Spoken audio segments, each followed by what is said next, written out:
Mais um episódio do podcast, dessa vez está sendo bem diferente. Eu estou aqui com o pastor Eleazar, um prazer te receber. Prazer meu, bom estar aqui. E a gente vai falar de um assunto que eu acredito que interessa muita gente, até porque eu vejo muita gente comentar nos meus vídeos sobre esse assunto em específico.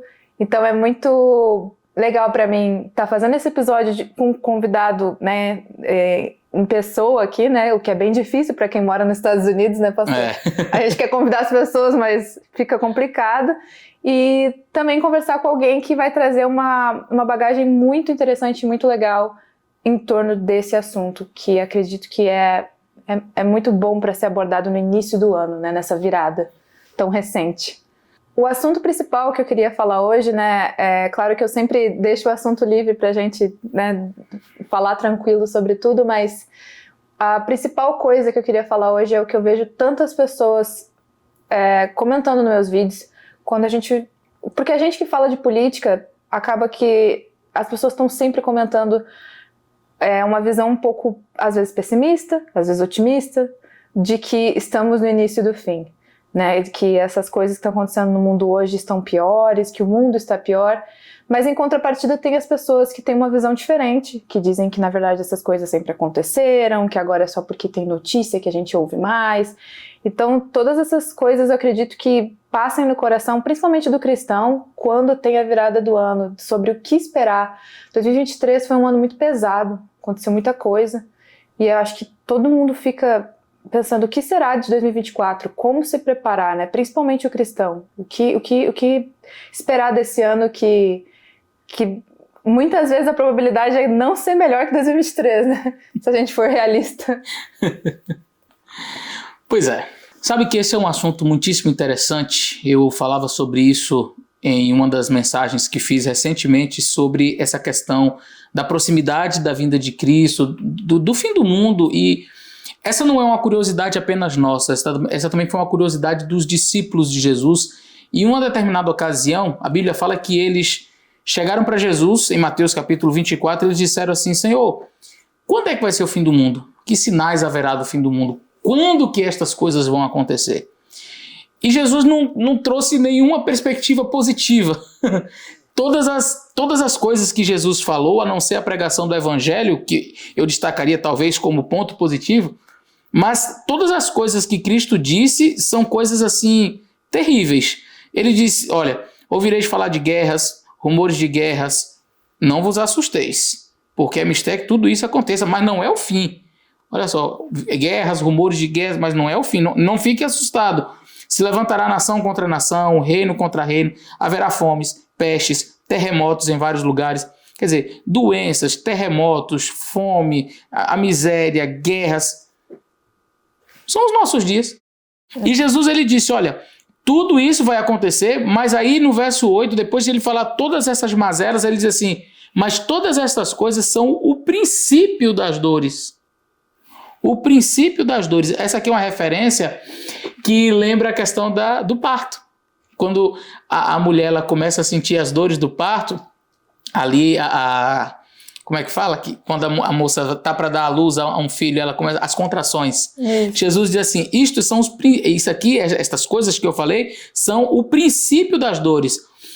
À medida em que a mulher ela vai ter o filho, as contrações elas aumentam em intensidade e elas aumentam também no período de tempo. Então, você tinha uma contração, aí demorava um espaço de tempo bem grande, tinha outra contração. Elas começam a diminuir o tempo. Então, exato. Elas aumentam a frequência e elas aumentam na intensidade também.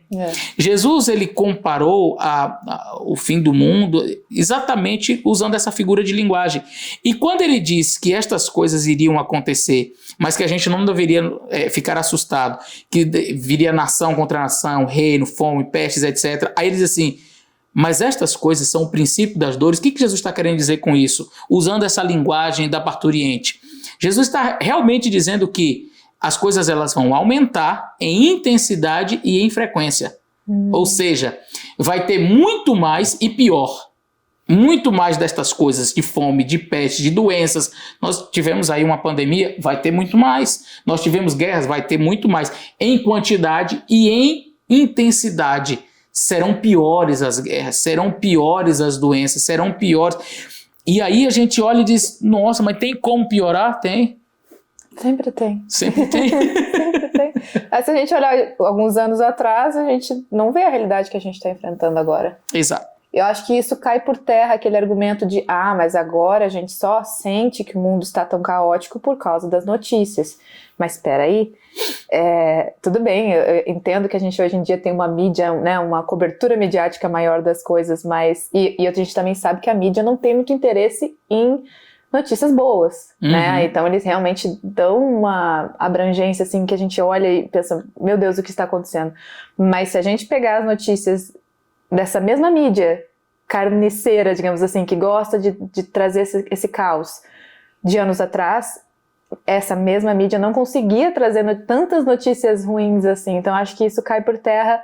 E também de ser essa questão da intensidade que tu falou agora, porque acaba que se a intensidade vai aumentar, né? Se a quantidade vai aumentar, e também vai ficar mais próximo tudo, vai ficar tudo mais caótico, isso tira essa concepção, isso derruba um pouco esse argumento do tipo, não, mas sempre foi assim. Tudo bem, talvez, com certeza já existiam terremotos, com certeza já existiam muitas outras coisas, né, tragédias, só que o nível do que está acontecendo agora, eu tenho 29 anos e eu consigo ver uma diferença de realidade de alguns anos para cá.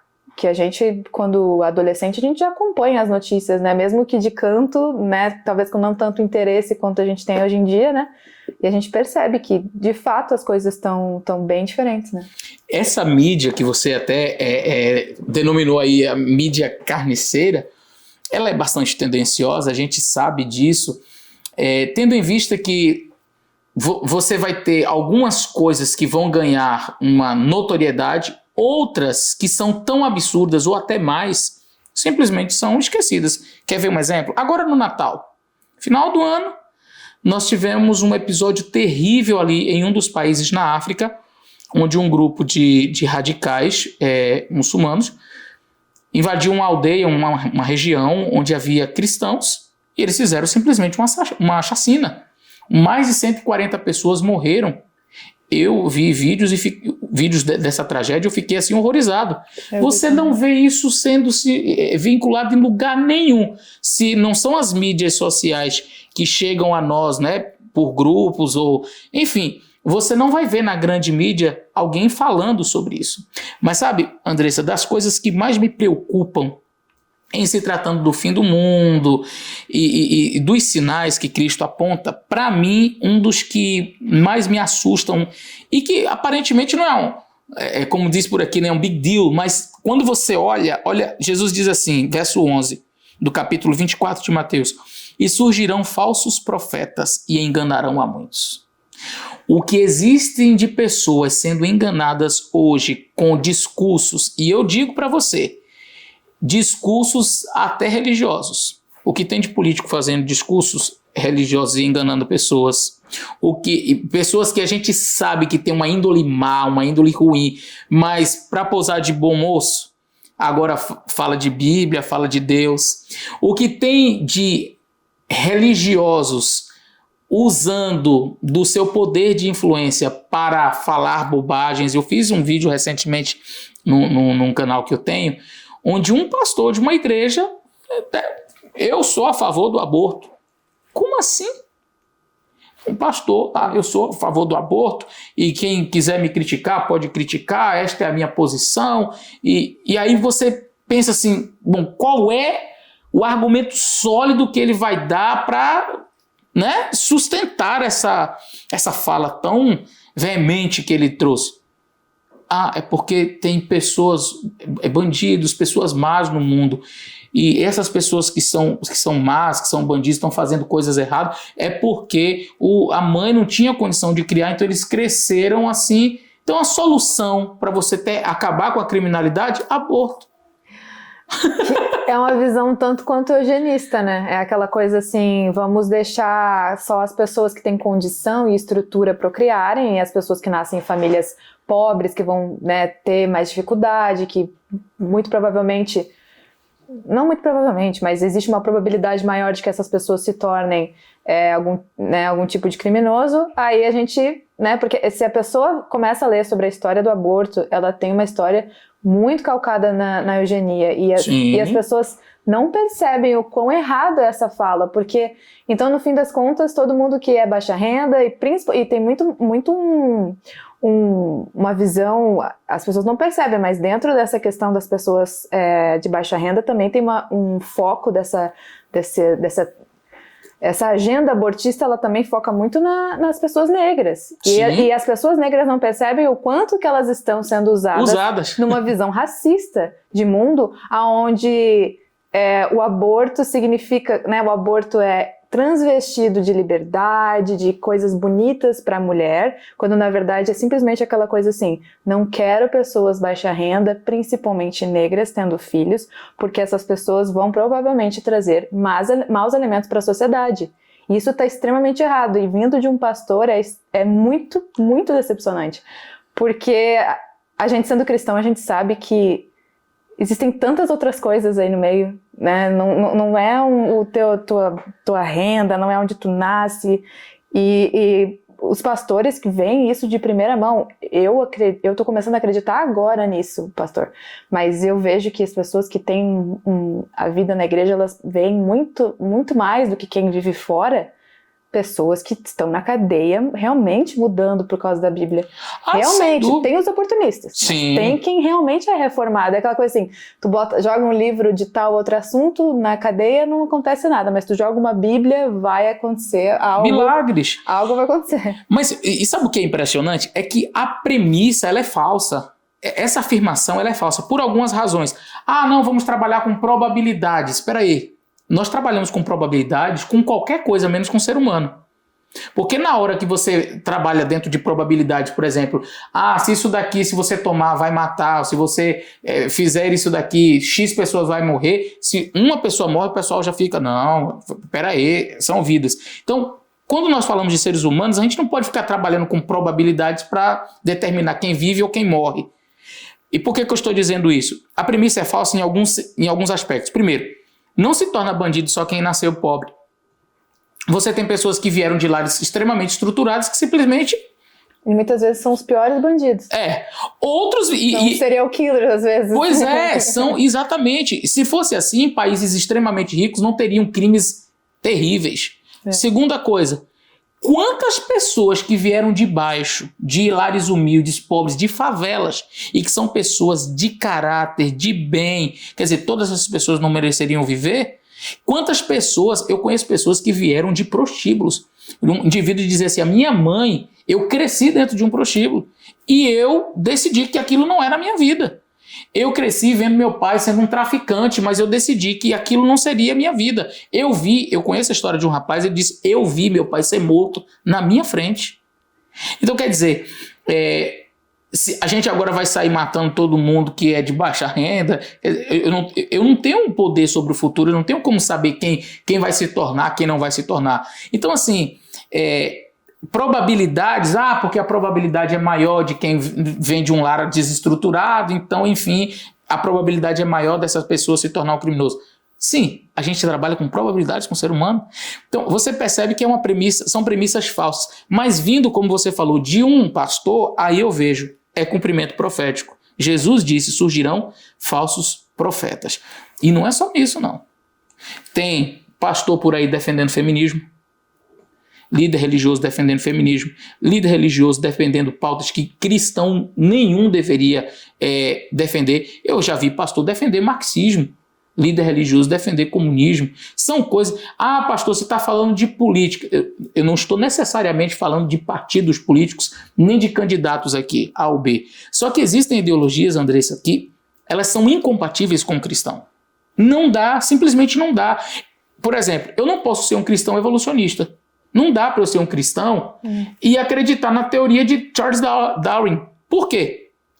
Porque o camarada, ele era... As teorias que ele trouxe, a ideia que ele trouxe é completamente contrário ao que está aqui. Então, ou eu sou evolucionista, ou eu acredito que Deus fez o mundo. Mas eu não tenho como ser evolucionista e acreditar em Deus e me dizer cristão ao mesmo tempo, porque Uma coisa anula a outra. Eu não tenho como ser um cristão, por exemplo, marxista. Não existe essa possibilidade. Uma coisa importante das pessoas entenderem é que a gente não diz que as coisas não são compatíveis num ponto de vista assim, ó. Existe quando a gente está falando sobre um cristão poder ou não beber, um cristão poder ou não ir à balada, isso são argumentos, são discussões onde tem argumentos, onde tem todo um outro tipo de conversa. Quando a gente fala que não é compatível o marxismo, o feminismo, toda essa agenda abortista, todas essas coisas elas vão contra o cristianismo porque na história delas elas são contra. Tipo assim, na raiz, então se tu for ler a fundo, todas as pessoas, os pioneiros desses pensamentos, os ícones desses pensamentos, dessas ideologias, né, eles são contra o cristianismo. Alguns deles perseguiram cristãos, né? Então não é assim, é porque não fecha bem uma coisa com a outra. Não, é porque uma coisa é literalmente contra a outra. É tu ser o judeu nazista. Não faz sentido. Não faz sentido. Então não é assim, é porque não pega bem. Que nem certas pessoas que a gente vê às vezes no Instagram debatendo se uma mulher cristã deve ou não usar batom vermelho, esmalte vermelho, coisa assim, sabe? Isso são conversas que realmente dá pano pra manga, tem vários pontos de vista. A pessoa às vezes vai achar uma coisa na Bíblia falando mal do vermelho, mas aí daqui a pouco vai dizer que Deus criou todas as cores. Então tem vários pontos de vista e realmente é uma conversa um pouco complicada, multifacetada, digamos assim. Agora tem coisas que não tem como defender porque é na sua essência contra o cristão. Então se o cristão está defendendo isso, realmente é algo bem complicado e problemático, porque a longo prazo isso vai ser uma corda que a gente está colocando conscientemente no nosso pescoço para que daqui a pouco seja puxado. Princípios e valores não se negociam, são inegociáveis. E infelizmente, quando eu vejo um cristão tentando adequar alguma coisa, e eu vou dizer para você, todas essas ideias que eu trouxe aqui, essas ideologias, existem cristãos que querem acreditar nisso, nestas coisas, e eles vão procurar de algum jeito mesclar. Por exemplo, existe o chamado evoteísmo. O que é o evoteísmo? É o camarada que ele acredita que Deus existe, por isso ele é teísta, acredita em Deus, mas ele é evolucionista. Como é que eu posso misturar as duas coisas? E o cara consegue dizer que Deus fez o Big Bang, explodiu tudo e largou lá. Aí as coisas foram evoluindo, tipo, Deus não interfere, ele não interferiu em nada, ele só fez a explosão e deixou acontecer. É uma visão completamente contrária ao que está aqui. E aí Adão e Eva, nessa visão, não foi só uma alegoria, assim, na história. Isso, exatamente. Então aqui é tipo, aí o evoteísta vai dizer assim, não, aqui é alegórico, esse relato de Gênesis aqui, ele é alegórico, veja bem, ele vai, assim... Cada povo teve que contar a sua origem. Se você vai na Mesopotâmia, se você vai nos egípcios, cada um conta diferente. A Bíblia é só mais um que conta uma historinha. Então não passa de uma historinha, não tem um cunho verdadeiro. Aí você tem, o que é isso? A tentativa de você juntar evolução, criação. Evolução com a criação divina. Você vai ver a mesma coisa quando nós falamos sobre, por exemplo, marxismo, comunismo, enfim... Aí eu já dialoguei com muitas pessoas e sempre o discurso, Andressa, é mais ou menos assim. Você não entende. Você não entendeu, Marx. Fiz, caramba, mas então me diz, onde deu certo? Porque, olha, onde foi implantado, cristãos foram perseguidos. Eu estou falando de uma ideologia que matou milhares de pessoas. Se você fizer uma busca na história, você lê o que foi o comunismo, você vai perceber que eles mataram mais do que o nazismo. Então, assim, você junta Mao Tse Tung, você junta Stalin, Lenin, aquela turma, você vai ver que mataram muito mais. Então aí você vai, vamos lá, União Soviética, não deu certo. China, não deu certo. Coreia do Norte, não deu certo. Cuba, não deu certo. E sempre cristãos são perseguidos, cristãos são mortos, cristãos são... Aí você diz assim, onde deu certo? Aí a pessoa não tem argumentos, o que ele vai dizer? Porque eles nunca implantaram o socialismo sonhado. O professor falava muito isso. Eles nunca conseguiram instalar, nunca foi com... Que sonho é esse, né? Aí eu digo, peraí, então por que eles não conseguiram? Eles não entenderam Marx. Aí eu cheguei à seguinte conclusão, Andressa. Ou Marx, ele era muito burro, ele não soube explicar o que ele pretendia, ou de fato, aqueles homens estudaram e implantaram o que eles leram dos seus teóricos.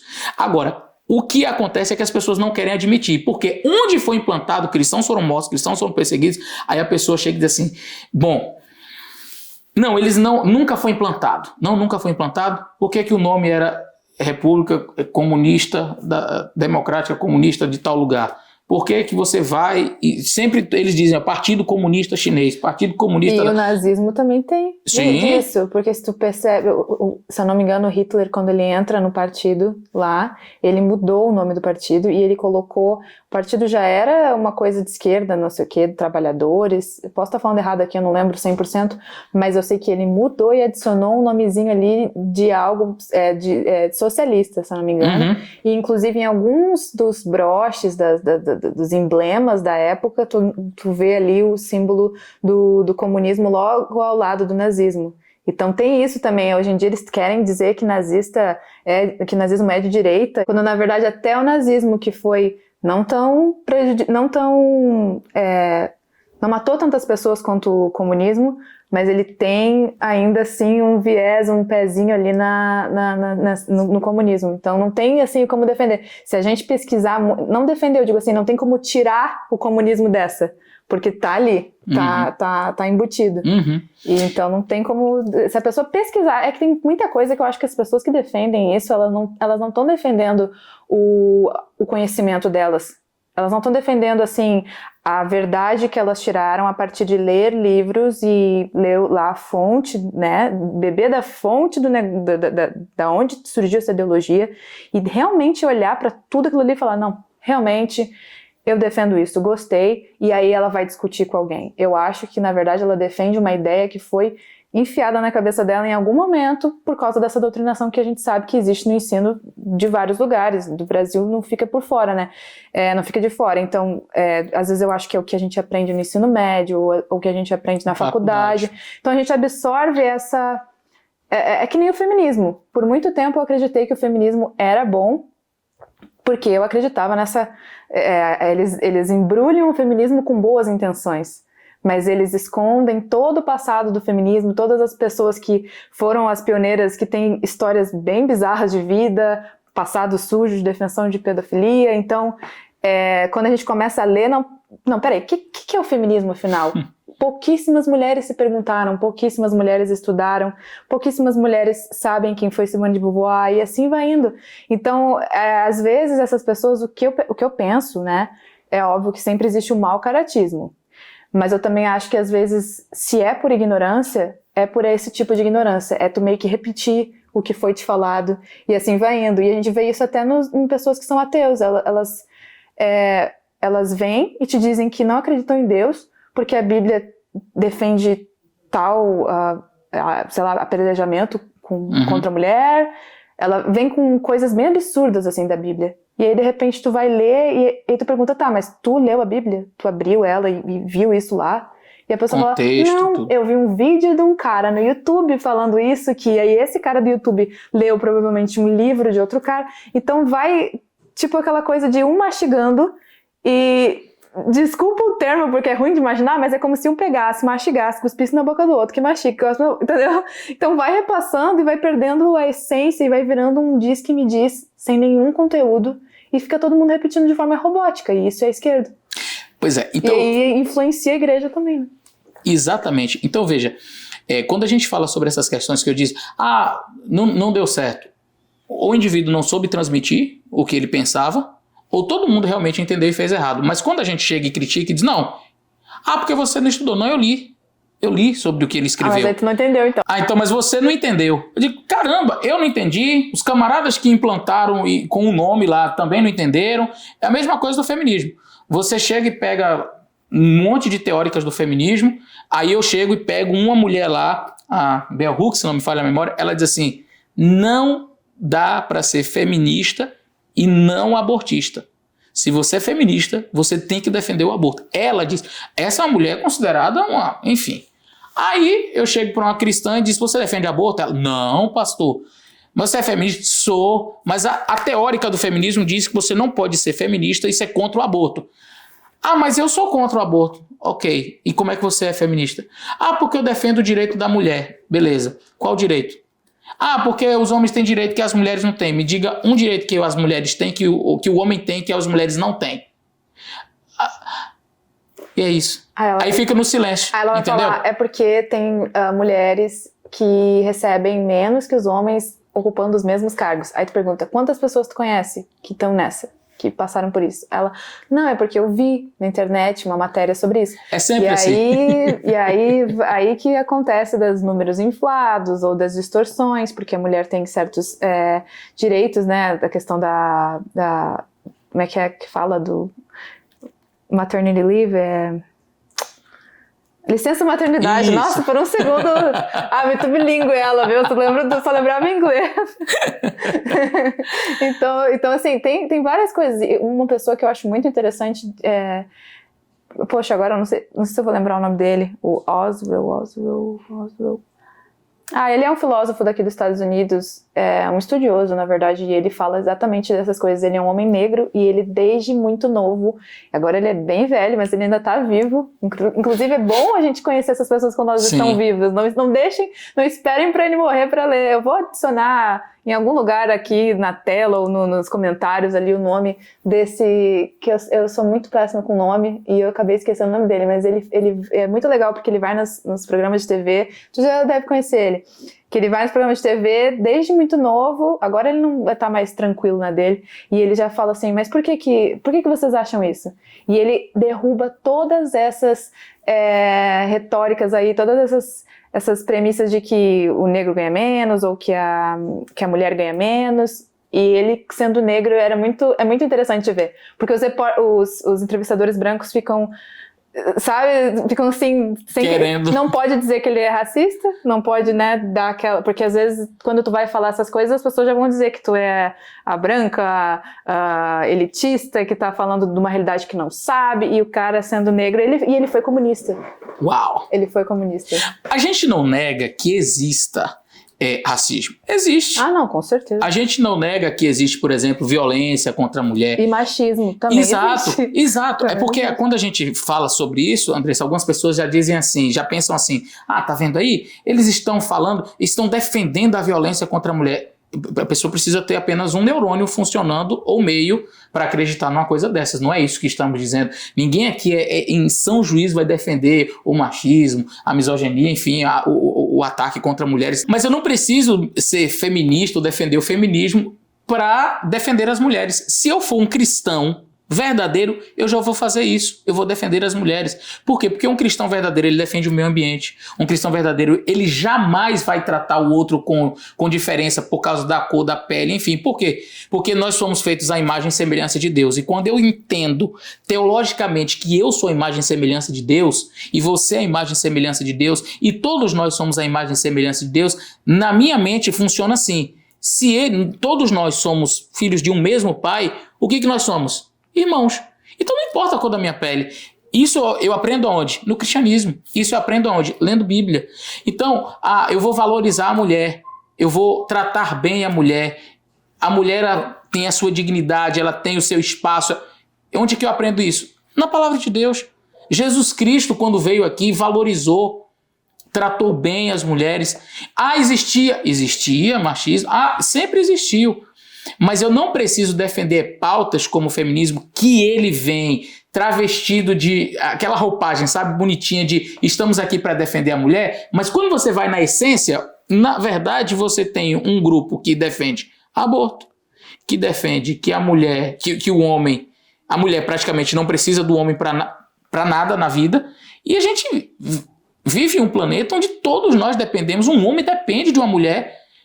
A mulher depende do homem, cada um na sua esfera, cada um fazendo o seu trabalho, a sua parte. Então a mulher chega e diz assim, não preciso do homem. Minha filha, você mora onde? Numa casa. Quem construiu? Eu moro num prédio. Que foi mesmo, um grupo de mulheres se juntaram e fizeram esse prédio aí de 80 andares. Que legal, fantástico. Eu não estou dizendo que elas não são capazes, mas a gente percebe que pode ter uma mulher que trabalha na construção civil, existem mulheres que trabalham, mas a maioria é o quê? São de homens. Quem desce lá no esgoto para limpar, para fazer, a maioria são trabalhos pesados, são dos homens. tem uma guerra, a maioria que vai são homens. Então, assim, estamos aqui dizendo que a mulher não pode fazer? De jeito nenhum. Mas a gente entende que no mundo em que a gente vive, ou a gente vive em parceria, em unidade, homem e mulher, cada um entendendo o seu espaço, o seu propósito aqui neste planeta, ou se a gente for nesse sabe, de guerra, eu não preciso de você. É isso que é justamente contrário ao que a Bíblia ensina. O egoísmo, esse orgulho de eu não precisar do outro. E aí você tem as ideologias feministas que vêm com aborto, como eu falei, que vêm com essa ideia de que eu não preciso de homem para nada nessa vida. E aí você tem casamentos hoje desestruturados, você tem crianças crescendo em lares terrivelmente desestruturados. Me recordo como se fosse hoje, eu estava num prédio e uma jovem estava esperando o elevador e aí eu fui apertar, ela fez não, eu sei apertar, eu fiz ok, eu não preciso de homem para apertar o botão do elevador. Nossa. Isso foi aqui ou no Brasil? No Brasil, eu tentando ser educado. Eu tinha acabado estava saindo e você vai para qual andar, né? Aí a gente aperta ali pro andar que a pessoa era até, eu tinha acabado de descer, estava no térreo e aí quando a porta abriu a pessoa ia entrar e disse, você vai para qual andar? Já para eu sei, eu não preciso de homem para apertar o botão do elevador. Uau, fantástico, minha filha. Eu não sabia disso. Se você não me dissesse, eu não ia saber que você não sabe apertar um botão. Eu ia defender ela, mas como ela falou isso no final, não tinha como defender. Porque às vezes, eu já tive situações em que eu neguei ajuda porque eu fiquei com medo daquilo ali ser uma deixa para aquele homem dar em cima de mim. Entendi. Entendeu? Entendi. Então, tipo assim, eu tava tirando lixo com meus filhos, né? E aqui tem muito essa visão de... Eu sei que às vezes tem um estereótipo de mulher que tem tatuagem, e aí tem 2 filhos, e aí o cara já enxerga como uma possível mãe solteira, né? E tem esse estereótipo aqui, né, nos Estados Unidos, não sei no Brasil, mas aqui é bem mais comum. E aí ele veio e me perguntou se eu precisava de ajuda, né? Porque era um lixo pesado mesmo, e o caminho até a lixeira era um pouquinho longo.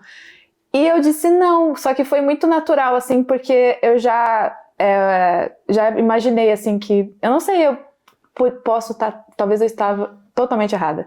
Mas eu fiquei já meio tensa, assim, tipo, eu não vou deixar ajudar, porque de repente vai vir puxar alguma conversa e eu vou ficar desconfortável e vou me sentir culpada. Que acontece de também. ter deixado, acontece sabe? também. Então, com o William, me abriu muitos olhos com isso, né? O William, no caso, meu marido, ele sempre fala muito, assim, de como é a visão do homem do mundo. Porque é outra totalmente diferente. A gente, mulher, não tô colocando como se todas as mulheres são... super ingênuas nem nada, mas a nossa visão do mundo, ela não é a mesma coisa que do homem, porque às vezes a gente só vê a gentileza, e o homem já tá vendo uma desculpa, assim, pra dar em cima, porque, e não estaria errado do ponto de vista, se eu fosse uma mãe solteira, de repente as pessoas se conhecem assim, e de repente se tornam, não é afinal, graças aos homens chegarem nas mulheres, né? Eu sei que não é sempre essa a regra, que os casamentos acontecem, né? Que as pessoas se namoram, né? Foi assim que o meu marido também me conheceu. Não foi tirando lixo, mas foi numa situação assim de que ele chegou pra conversar comigo. Então, isso aí tá tudo ok. Só que às vezes, quando a gente já sabe que tem uma chance... Eu ia defender a menina, mas como ela falou que não precisa de homem pra isso, aí eu já fiquei meio... realmente, não tem como. E assim, eu tava com a minha filha, ela era bem pequenininha, eu estava descendo para levá-la para a escola. Então, assim, era uma coisa assim, por cortesia, por educação, exato. Dia a dia. E aí se ela dissesse não tem problema, eu sairia normal, mas aí ela falou isso, né? Como ela fez essa militada no final. Eu não preciso de homem para apertar o botão do elevador de igual. Então, assim, infelizmente, aí você vai ver que existem mulheres que praticamente odeiam homens. Muitas vezes porque tiveram um pai, né? Tem toda aquela coisa. E aí você vai... difícil. Você vai quando você vê, por exemplo, ainda falando dessa questão do feminismo, quando elas vão militar, vão pra rua, beleza. A gente espera que elas, enfim, vão pedir por salários mais justos, fazer algum tipo de reivindicação, que a gente olha e diz assim, poxa, a pauta legal e tal. A gente esperava, assim, as mulheres, né, de maneira decente, fazendo algum tipo de manifestação, ordeira, enfim. Mas o que a gente vê, por exemplo, em muitos, não vou generalizar, mas em muitos desses movimentos em que as mulheres vão lá gritar, enfim, o que é que elas fazem? Arrancam a roupa. Aí tira a roupa, tira a parte de cima, fica com os seios à mostra, e aí ficam com os cartazes e gritando, alguns tiram a roupa inteira. Aí você diz, qual que é a ideia mesmo? Assim, eu fico me perguntando, você ajudou o quê? O mundo ficou melhor porque você arrancou sua roupa e foi na rua gritar por melhora de alguma coisa. Ah, não, é para chamar atenção. Filha, chame atenção com sua postura digna, não é? Mas não. Então, o que eu vejo, assim, infelizmente, essas ideologias, elas são de fato incompatíveis com o cristianismo. E, voltando ao ponto inicial da nossa conversa, de fato, são prenúncios da volta de Cristo, porque todas essas coisas vão invadindo a religião de alguma forma. Hoje não estamos mais imunes. A gente vê a igreja invadida por ideias assim. Tu acha, assim, que, na tua visão, realmente o diabo usa criou e usa, e é um grande trunfo para ele poder ter essas narrativas que fazem muitas vezes com que as pessoas, mesmo cristãs, dentro de uma igreja que não é a igreja para todos, é uma igreja, né, que realmente segue, essa pessoa vai seguir o feminismo sem se dizer feminista, ou ela vai... Porque às vezes a gente segue essas agendas no nosso dia a dia, a gente não percebe, e eu acho que é isso que é tão sorrateiro, e para mim parece... É tão maligno, e quando eu olho para essas coisas, eu sempre penso, cara, com certeza tem mão do inimigo aí, porque é um plano muito inteligente.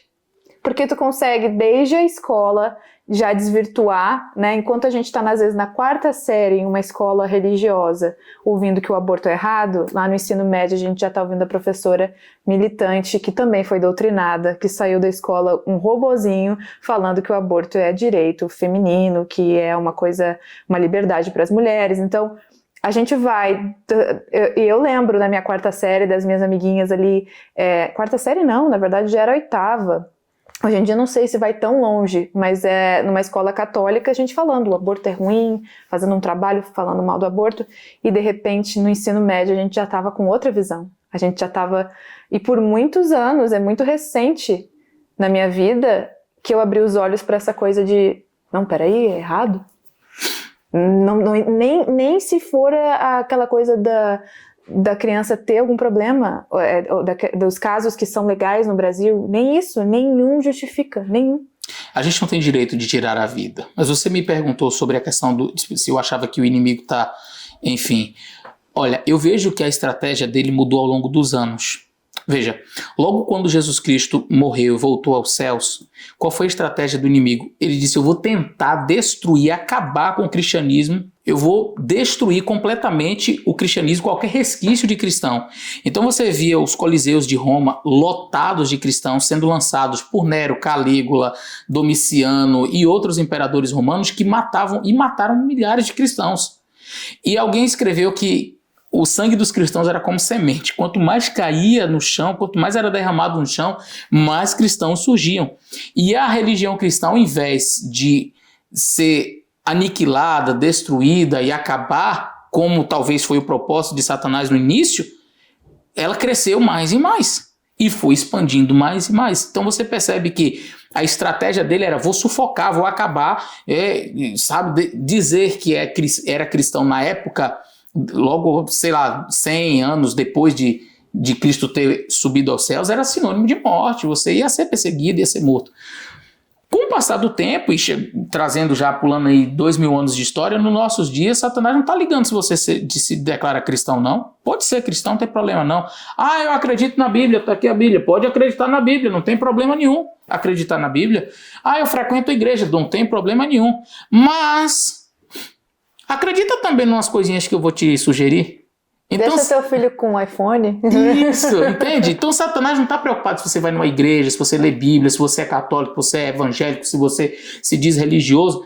Não, mas não dá para você ser religioso e defender um aborto. Não dá para você ser religioso e defender isso, aquilo. Então, hoje, a mescla de verdades e erros está tão grande, invadiu as igrejas, e essa é a estratégia de Satanás. Por quê? Pela Bíblia nós acreditamos que Jesus está próximo de voltar.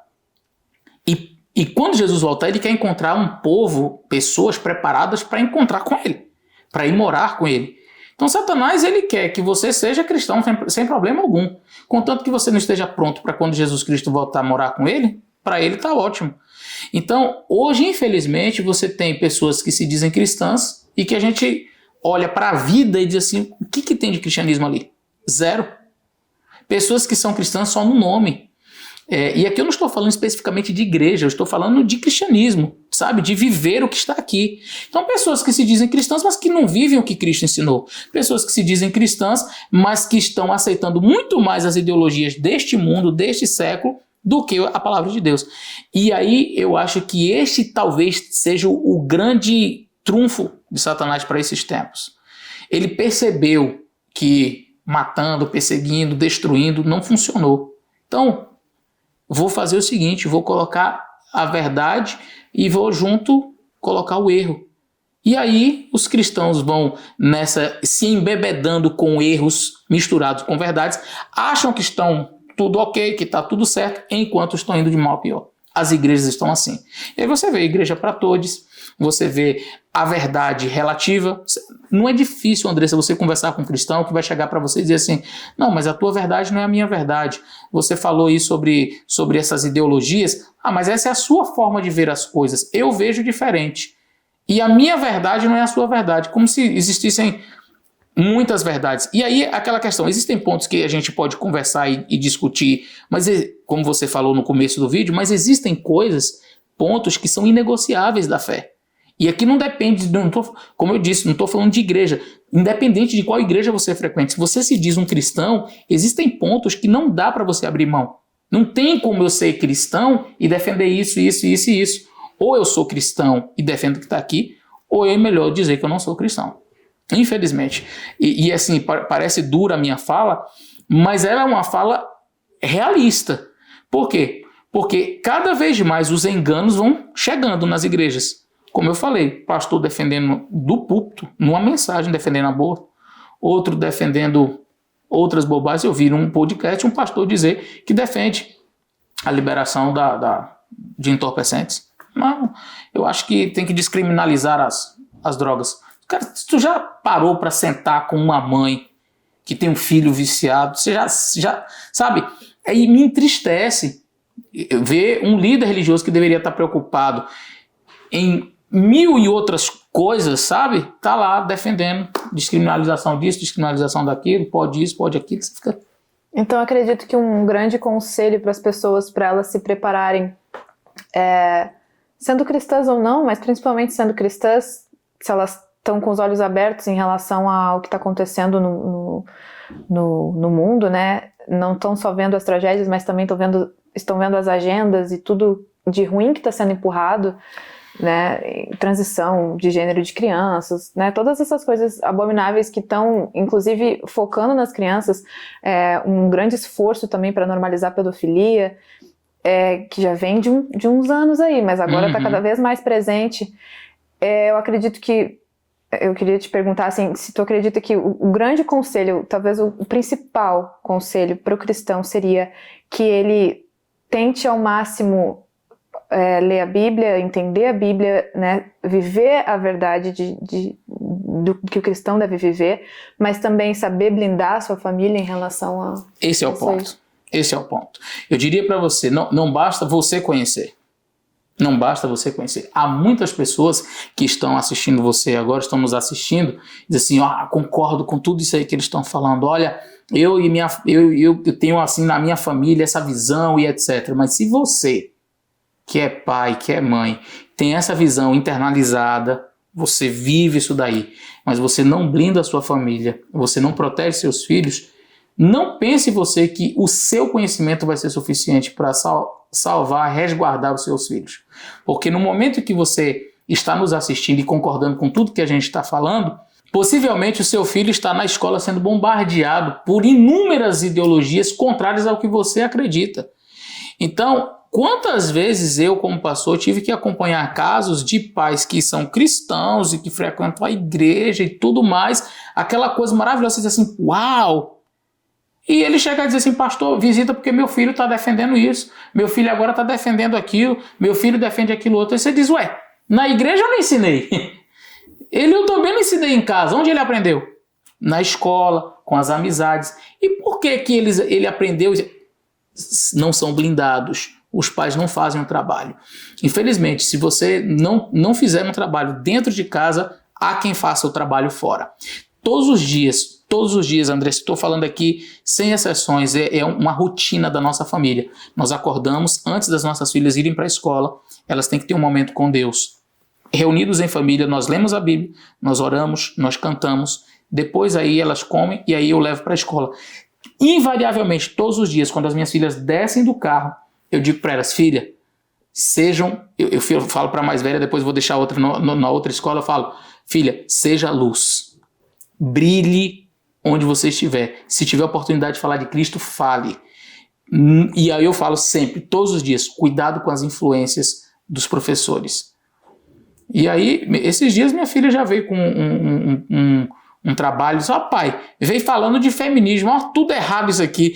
E então eu vejo que elas estudam, as minhas filhas, elas conhecem. Se você chegar para conversar com a minha filha mais velha sobre a Revolução Russa, sobre feminismo, sobre as teorias, ela sabe tudo. Percebam que essa é uma ótima dica. E aí as pessoas começam a perceber, porque quando eu falo sobre essas coisas, as pessoas acham que eu tô querendo empurrar o homeschooling como se fosse a única medida porque eu faço e defendo. Mas não é porque eu defendo o homeschooling que eu coloco como o único caminho. Ele é o caminho, às vezes, um pouco mais fácil do que tu levar teu filho na escola e depois ter que acompanhar o que ele aprendeu e lidar com isso e tu vai ter que ter um embasamento pra combater isso aí, mas é aquela coisa, no homeschooling acaba sendo mais fácil, porque tu não vai ter que ficar combatendo, e sim tu vai poder ensinar tudo como deve ser ensinado, mas na faculdade vai acontecer, que vai haver o embate dessas duas coisas. Então percebam como o exemplo do pastor, eu achei muito interessante isso, porque vocês, sabendo de tudo que vocês sabem, ainda assim as meninas vão para a escola, por quê? Porque vocês se garantem em blindá-las e também acompanhar, não terceirizar. A criança vai para a escola para estudar, ok. Não precisa fazer homeschooling, não é para todo mundo, não é fácil, mexe com a renda, não é um caminho que todo mundo pode seguir. Mas quando seu filho chega da escola, você pergunta o que ele aprendeu, olha, fica em cima, tem que ficar em cima, e isso não é só para essas ideologias, para muitas outras coisas. Se meus pais tivessem ficado em cima, eles teriam visto professores que estavam faltando demais numa escola paga, né? Então muitas outras coisas, às vezes os pais estão pagando escola particular, se matando para dar aquela educação para os filhos, com uma ótima intenção, mas não acompanham, não perguntam, meu filho, como é que foi a aula hoje? Não é só daquela resposta do foi bom, foi ruim, não. Como é que foi? Professora foi, sabe? Porque às vezes o adolescente, ele quer contar como foi o dia, mas ele não vai chegar pro pai e falar, pai, deixa eu te falar como foi o meu dia. Às vezes o pai e a mãe têm que ter aquele interesse genuíno. Tem que acompanhar. E isso vale também para o conhecimento da Bíblia. Não dá para terceirizar o conhecimento da Bíblia para a igreja. Não, mas eu levo meu filho na escolinha lá da igreja e aí ele aprende lá sobre Deus e Jesus. Tem que aprender em casa. No homeschooling que eu faço com meus filhos, eu dou a aula para eles em alguns dias. Teve uma época que eu conseguia fazer até todo dia, agora mais corrido, está sendo só alguns dias, sobre a Bíblia. Eu ensino para eles, eu faço a aulinha da igreja antes de chegar o sábado, para quando eles vão no sábado ser só uma revisão. Então, e se a criança vai, no caso, eu tenho certeza que mesmo vocês, mesmo tu sendo pastor, tu deve sentar com a tua filha e ensinar coisas da Bíblia para ela. Ah, sim. Porque imagina, deve ser muito bom, porque aí tu tem um pai que tu vai perguntar tudo. Você quer ver hoje? E olha que coisa interessante, Andressa. Hoje, para não dizer assim, foi... Hoje, voltando da escola, elas entram no carro, já perguntam como foi a aula, teve alguma coisa diferente, elas me contam tudo. Aí a minha filha mais velha disse, pai, Jesus está muito perto de voltar, não tá? Eu fiz, tá, filha. Ela disse, pai, o senhor pode fazer um estudo da Bíblia comigo só para explicar para mim e para Isabela o Apocalipse? Aí eu fiz, posso? O senhor explica pra gente, ensina pra gente? Posso. Minha filha, acredite, a minha filha, ela leva a Bíblia pra escola. Que legal. Ela vai no carro, eu tô no carro dirigindo, e aí eu deixo que uma é middle school e a outra é elementary school. Então, a mais velha eu deixo ela 8 horas e a outra 8h30. Então, esse período que ela fica no carro, ela fica lendo a Bíblia. Eu olho para trás, aí hoje ela estava pesquisando o Apocalipse, a mais nova, né? A mais velha pediu e a mais nova já abriu a Bíblia e já começou a ler, já começou a estudar o Apocalipse e me fazendo perguntas. Pai, e Apocalipse 6 fala dos cavaleiros, né? Eu disse, Pai, o que significa isso? E o que significa aquilo outro? E eu explicando para elas, nem comecei o estudo ainda, mas elas já disseram, a gente quer que o senhor faça um estudo sobre o livro de Apocalipse, que a gente quer entender estes últimos dias. Então eu acredito que é função dos pais não terceirizar a educação, seja religiosa, seja ela da escola, enfim. Eu sou muito a favor dessa questão do homeschooling. De fato, eu não tenho condições de fazer por alguns motivos, entre eles a língua, eu ainda não sou fluente como eu gostaria de ser na língua inglesa, e aí eu vejo que lá as minhas filhas, hoje elas já conseguem dialogar bastante. Quando elas chegaram logo, elas ficaram muito tristes, a Isabela principalmente, porque ela não conseguia falar com as crianças, e as crianças lá na igreja nasceram aqui, né, então todas já falam inglês, e ela ficava meio por fora. Hoje não, elas já falam, mas se o seu filho vai para a escola e você não fizer um trabalho em casa, acredite, a escola vai modificar os pensamentos dele. Não tem, olha, eu estava lendo uma pesquisa da quantidade de cristãos que entram na faculdade, se não me falha a memória, 70% de cristãos, jovens cristãos que entram na faculdade abandonam a fé. É isso aí. Abandonam a fé. Eu acho que esse número está correto porque o meu marido estava falando isso esses dias, e é por isso que é tão importante a gente não deixar, a gente ter essa coisa também voltada para os jovens, não só para as crianças, Sim, como para os jovens na igreja, e os pais também ficar muito perto dos seus jovens, porque para que a gente vai deixar acontecer sempre esse clichê de que quando o jovem vira jovem, cansa da igreja, aí ele acha brega, aí ele vai pro mundo, aí ele vai ter toda aquela decepção de ver o que é o mundo, vai cometer excessos de vários tipos, para depois ele perceber o quão vazio e triste é aquilo, muitas vezes, e às vezes tem que acontecer uma tragédia, tem que acontecer uma coisa ruim, então não é legal a gente deixar esse clichê se repetir, porque no fim das contas é um atraso para nossa vida, o tempo que a gente sai da igreja, sabe? Eu imagino, eu não tive tempo dentro ou fora da igreja, minha vida foi sempre acreditando em Deus e Jesus, mas em religiões que hoje em dia eu vejo que estavam erradas, porque não estavam seguindo a Bíblia, não estavam seguindo a verdade que eu estou aprendendo agora, né? Então, e eu olho para trás e já fico, poxa, queria que meus pais tivessem me ensinado sobre a Bíblia, queria ter nascido em um lar que meus pais viam a verdade, mas antes tarde do que nunca. Mas para quem já tem filhos que estão dentro, gente, olhe com aqueles olhos do tipo, não tem por que deixar se perder, não tem, eu sei que o dia a dia é cansativo, a gente chega cansado do trabalho, a gente quer às vezes descansar, ver TV, mas é necessário e é trabalhoso, e ter filho, ninguém disse que ia ser fácil, não é fácil estar casado, não é fácil ter filho, tudo exige um trabalho e uma dedicação, porque fácil mesmo, nem ser sozinho é fácil, porque se tu é um ser humano que está querendo evoluir, sozinho tu também vai ter que estudar a Bíblia, vai ter que aprender sobre as coisas que tu quer aprender, então não tem caminho fácil para ser um ser humano bom. Só ter o filho na igreja não vai fazer, não garante nada, absolutamente nada, né? É isso. Mas uma última pergunta que eu tava curiosa para te perguntar. Vai lá. Se tivesse assim uma linha do tempo. Ok. Uau. O que tu acha assim que de agora para de alguns anos atrás para agora, nesse ano de 2024? Sim. Eu sei que não existe profecia de época, sei que a gente não pode nunca colocar datas para algo acontecer, mas o quão próximo tu acha que a gente tá assim, porque o início das dores às vezes pode ser algo um pouco subjetivo na minha cabeça, eu fico pensando, será que o início das dores era 10 anos atrás, quando minha mãe via no noticiário que os filhos estavam matando as mães, e a minha mãe falava, isso é o início do apocalipse, sim. Ou é agora em que a gente tá vendo realmente uma movimentação muito mais pesada, de agendas bem gritantes aí, querendo empurrar todo tipo de coisa e ter uma perseguição de cristãos? Bom, isso aí que você fala, esse somatório de coisas realmente nos evidenciam o final da história. Eu vou apresentar alguns aspectos bíblicos que são muito interessantes nesse quesito que você perguntou e que vão clarear um pouco mais. Quando nós tivemos a Primeira e a Segunda Guerra Mundial, muita gente achou que era o fim do mundo, porque nunca tinha tido algo naquelas proporções. Você teve a Guerra Fria e aquela coisa toda de será que é agora, Jesus está voltando e vai ter a guerra Estados Unidos e Rússia, aquela coisa toda, União Soviética, né? Só que você vai perceber que a moralidade ainda existia.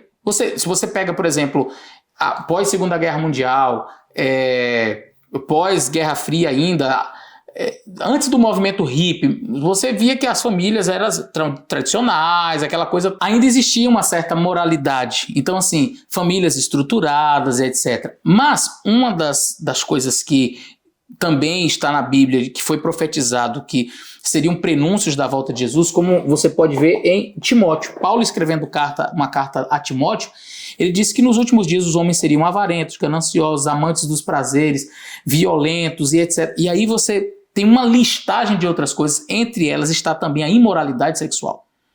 E aí você vai ver Jesus dizer assim, olha, como foi nos dias de Sodoma e Gomorra, assim há de ser na vinda do Filho do Homem. E aí você vai perceber que dos últimos anos para cá, essas agendas, elas meio que não avançaram assim a passos, foi a pulos distantes, sabe?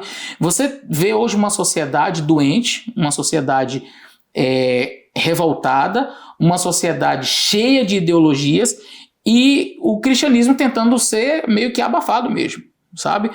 Ser suplantado com essas ideologias. Sei lá, 20 anos atrás, você não tinha o que a gente tem hoje. É difícil você ligar a televisão, assistir uma série, um filme, qualquer coisa que não tenha ideologia. Sempre são recheados das ideologias. Então você percebe que aquelas profecias que diziam respeito à volta de Jesus, que ele mesmo fez e que também Paulo e outros falaram, então você percebe que estas profecias, elas estão se cumprindo hoje. Tem profecias, já existia imoralidade já há 200 anos atrás, sim, enfim, existia, mas não como hoje.